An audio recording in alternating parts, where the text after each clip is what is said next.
ఆదిలాబాద్ ములుగు జిల్లాల్లోని వరద పరిస్థితిపై మంత్రి సీతక్క సమీక్ష నిర్వహించారు. వర్షాలు వరదలపై అధికారులతో కలిసి మంత్రి సీతక్క క్షేత్రస్థాయి పర్యటన చేసి వరద ఉధృతిని పరిశీలించారు. గోదావరి పరివాహక గ్రామాల్లోని పరిస్థితులను స్వయంగా పరిశీలించి అధికారులను అప్రమత్తం చేశారు. ములుగు ఫ్లడ్ కంట్రోల్ రూమ్ నుంచి జిల్లా అధికారులతో సమీక్ష నిర్వహించారు.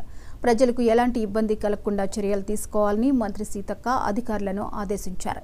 లోతట్టు గ్రామాల ప్రజలకు జిల్లా అధికారులు నిరంతరం అందుబాటులో ఉండి అవసరమైతే సురక్షిత ప్రాంతాలకు తరలించేలా ఏర్పాట్లు చేయాలని మంత్రి సీతక్క ఆదేశించారు.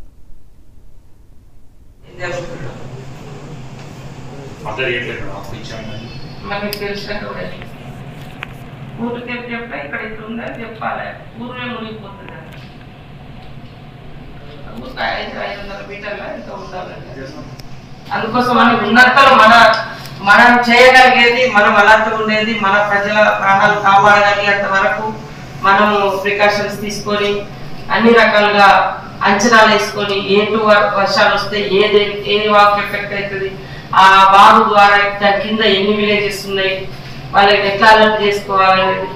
గ్రామాలలో కూడా కొంచెం అవసరమైతే ఎఫెక్టెడ్ విలేజెస్ లో ఒక కమిటీలు వేస్తుంది. మనకి ఎట్లా ఇంకా 1 month వరకు అవసరమే ఉంటుంది, 1.5 month వరకు ఇట్లాంటి భయం ఉంటుంది. అందుకోసం ఉన్నంతలో మనం